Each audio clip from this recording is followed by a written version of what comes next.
초의 우순이 옛날에 이전에 이제 우순이 순임금이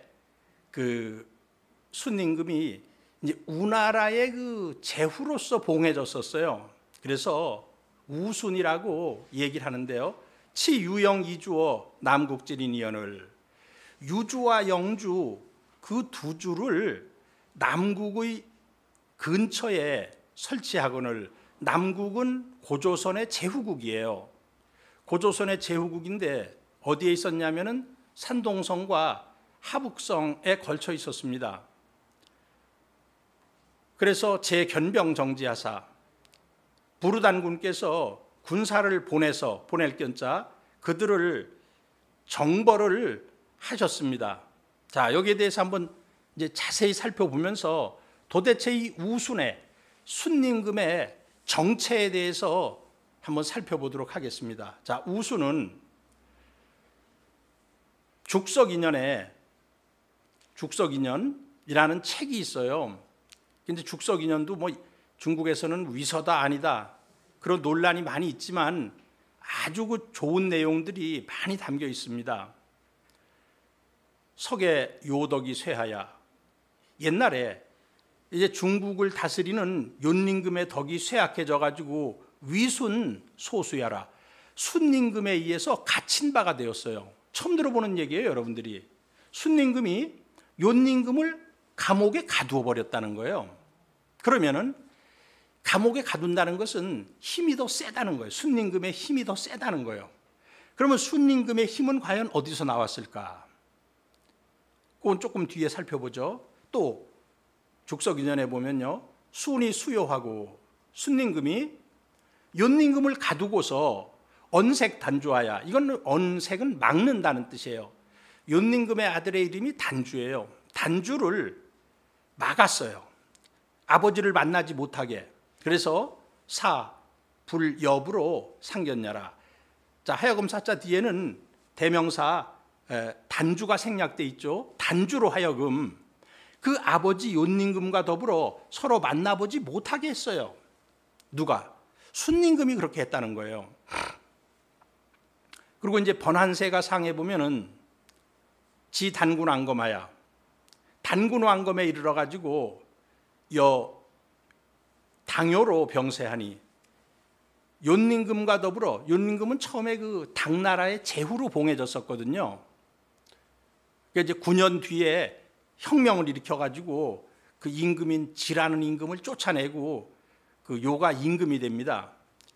그래서 당요로 병세하니, 그래서 윤림금과 순임금은 24년의 차이가 있어요. 윤림금은 갑진년에 등극을 하고 우리 단군 할아버지는 무진년에 등극을 하게 되는데, 기원전 2357년하고 2333년 24년 먼저 윤림금이 임금이 됩니다. 병세하니 요덕이 익세하야. 요의 덕이 더욱 쇠약해져 가지고 내여 쟁지부리라. 와가지고 우리 나라와 더불어 땅을 다투는 것이 그치지를 않았다는 겁니다.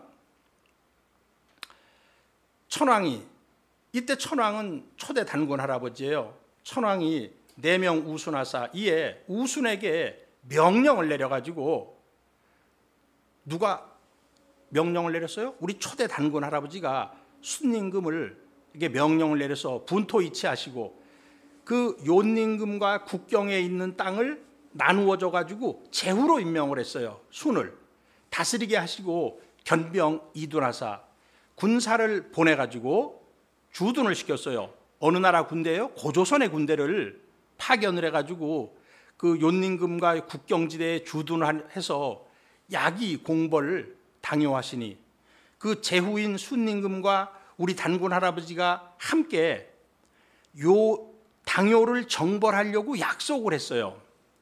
요네 역구라야. 그러니까 윤림금이 힘에 굴복을 했어요. 힘에 굴복을 해가지고 의순이 보명하야 그 순임금을 꼬셔요. 그래서 순임금에 의지해가지고 자기의 목숨을 보존해서 나라를 양도하게 됩니다. 선양을 하게 됩니다. 지금까지 육아에서는 윤림금이 아주 그 백성 중에 어진 순이라는 사람이 있어가지고 그를 시험을 해가지고 그에게 천하를 선양을 했다.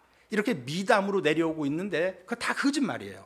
그거 다 거짓말이고 힘에 굴복을 해서 자기의 두 딸인 아황과 여영이라는 딸이 있었어요. 두 딸을 시집 보내면서 순을 회유해가지고 순이 욘닝금의 편을 들게 돼요.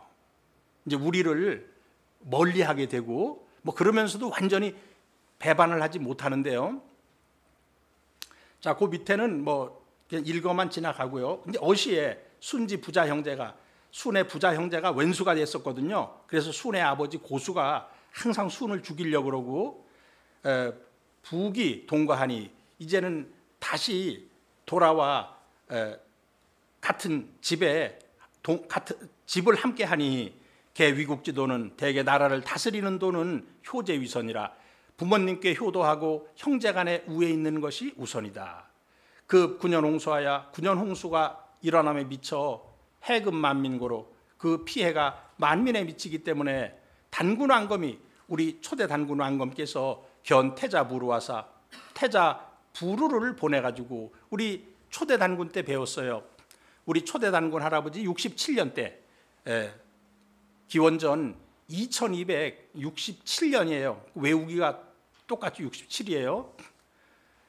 우리 초대 단군 할아버지 104살 때인데 태자 부루를 보내서 야겨 우순으로 우순과 더불어 그 도산에서 회합을 할 것을 약속을 했어요. 그게 유명한 도산회의입니다. 그래서 순이 견 우사공하야 사공우하야 그래서 이제 순임금이 자기의 그 사공뼈슬에 있는 우라는 사람을 파견해서 수아 오행 치수지법하고 우리의 오행 치수법을 전수받아 갑니다. 그리고 이 공내 성해라. 그래서 그 9년 홍수가 졌을 때 그 홍수를 다스리는 근데 그 공을 이루게 됩니다. 어시에 치 가무어 낭야성하야. 이에 우를 감독하는 그런 가무소를 낭야성에다 두었어요. 낭야성은 지금의 그 산동성 그 청도시에서 이제 청도 많이 있거든요. 이제 거기에서 저 내륙 쪽으로 들어오면은 거기에 그 북쪽에는 재성시가 있고 거기는 지금 교남시가 됐어요. 교남시. 저도 이제 낭야대가 있어가지고 거기를 한번 다녀왔는데 원래 그 낭야성은 원래 이름은 가한성인데 번안의 2세 단군 이름이 그 낭야예요. 그래서 낭야가 쌓았기 때문에 이제 후세에는 그 낭야성이라고 불렀는데요.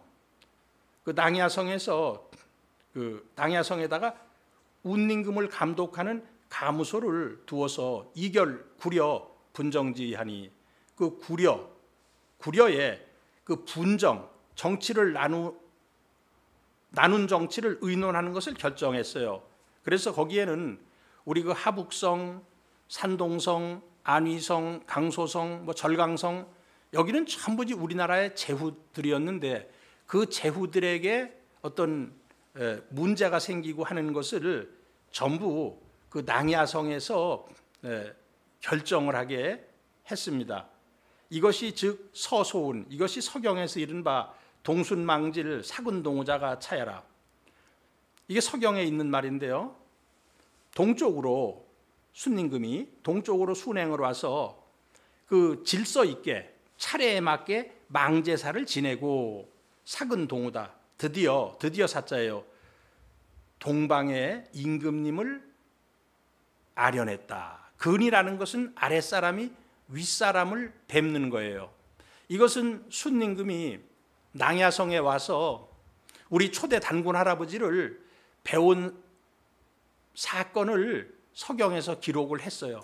그런데 지금 서경을 해석하는 사람은 그렇게 해석을 안 합니다. 이 동후의 후자가 임금후자임에도 불구하고 순임금이 천자가 돼가지고 동방의 제후들을 만났다. 전부 엉터리로 해석하고 있어요. 단 한 권도 예외가 없어요. 지금 그 서경의 번역판을 보면은 자, 윤임금은 뭐 기원전 2357년부터 2258년까지 딱 100년 동안 임금자리에 있었어요. 이제 99인데 플러스 1하면 100이죠. 순임금은 2255년 욘임금보다 그 3년 뒤에 임금이 돼요. 2255년부터 2208년까지 47이 나오는데 이제 플러스 1 하면은 이 48년 동안 이제 임금에 있었습니다. 자, 남국이라는 것은 단군 조선의 그 제후국으로서 하북성과 산동성에 걸쳐 있었어요. 후에 강력한 세력으로 부상을 했어요. 그래서 후한서 동의열전에 지우중정하여 은나라 때 중정임금에 이르러서 남이 자꾸라, 남이가 뭐 쳐들어왔다 이런 말이 있고, 그 대만의 역사학자 임혜상은 9위에 남이를 추가하여 10위가 되었다고 하였다. 이유립은 중산국 선우씨가 남이의 후예라고 하였다. 굉장히 중요한 얘기인데요. 지금 중국 하북성에 가면은 그 하북성에는 여러 제후국들이 있었어요. 뭐 거기에 뭐 연나라도 있었고, 뭐 제나라도 있었고, 조나라도 있었고, 뭐 한나라도 있었고, 위나라도 있었고, 근데 중산국이라는 나라가 있었어요. 그런데 중산국은 중국 계통이 아니에요. 중국 계통이. 그래서 중국의 그 하북성의 정주시에 가면 중산국 박물관이 있는데요. 거기에 나오는 유물은 전부 우리 민족의 유물이에요. 그래서 중국 사람들도 몰라요, 이거를. 도대체 이 중산국의 정체가 뭐냐. 그래서 이덕일 교수도 중산국 박물관에 갔다 와가지고 여기서 나온 문물들을 이렇게 뭐 사진을 찍어가지고 유튜브에 내가 올려놓은 것도 보고 했는데요. 바로 이 중산국은 우리 고조선의 제후국으로서 그 순수성을 잃지 않고서 그 전국시대 때까지 유지가 되었던 아주 유일한 나라입니다. 중산국이. 이제 선우씨라고 하는데 성이, 이 사람이 그 남국의 후예라고 보면 되겠습니다. 자, 진축기군 하시고, 그 이제 그 순임금이 여기 보면 이제 그 재견병 정지해서 그 앞에 부분을 보면요, 부르단군께서 군사를 파견해서 이제 그들을 정벌했어요. 그 유영 이주가 본래 우리나라에 속했는데 순임금이 자기 사람들을 갖다 임명을 했어요. 그러니까 부르단군께서 그 임금들을 다 쫓아내시고 봉동무도라 등 하사, 그때 그 순임금이 임명한 임금들을 쫓아내는데 그 토벌 대장이 누구냐면 동무라는 분과 도라라는 분, 이런 분들이에요.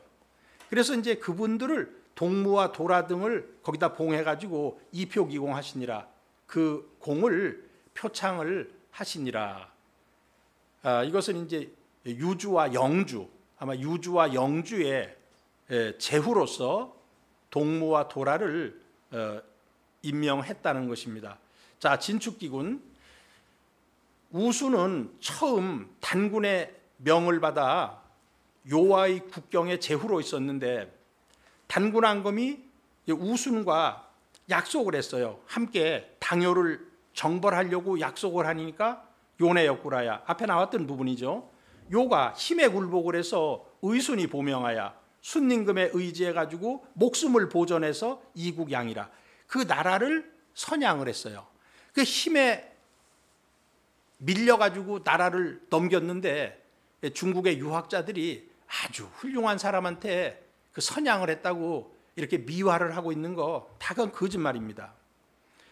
아니, 사람이 그런 약육강식의 시대, 이런 파워의 시대 때 그 당시에도 그렇거든요. 어떻게 뭐 훌륭하다 그래가지고 훌륭하다 그래서 나라를 넘겨줄 수가 있어요. 다 거짓말이에요. 순임금이 뭐 운임금에게 나라를 넘겼다? 그거 다 거짓말입니다. 순임금이 우에게 피살을 당했어요. 이런 얘기는 지금 세상 사람이 잘 모르고 있어요. 뭐 순임금은 훌륭한 우가 공을 쌓아가지고 우에게 그 천하를 넘겼다. 그러니까 중국의 그 유학자들이 전부 그 거짓말 시키는 겁니다.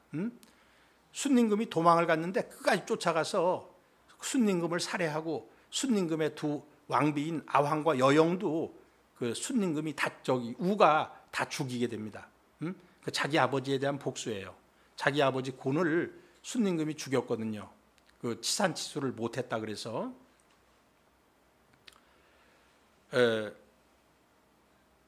욘님금의 그 두 딸이 이제 아황과 여영이거든요. 그래서 아황과 여영과 그 순이 결혼해서 이제 욘님금의 나라를 계승한 순은 이제 변심을 해가지고 우리에게 속하였던 유주와 영주 두 주에 대해서 임금을 임명해가지고 수십 년간 규원사화를 보면은 수십 년간 영향력을 행사했다는 거예요. 그래서 부르단군께서 동무, 도라 등 장군들을 보내가지고 그곳의 임금을 내쫓게 하고 이제 그곳에 봉해 주신 것입니다. 그곳은 이제 유주와 영주가 되겠죠. 유주는 지금의 그 북경 주위가 되겠고요. 영주라는 것은 그 산동성 서쪽이 되겠습니다.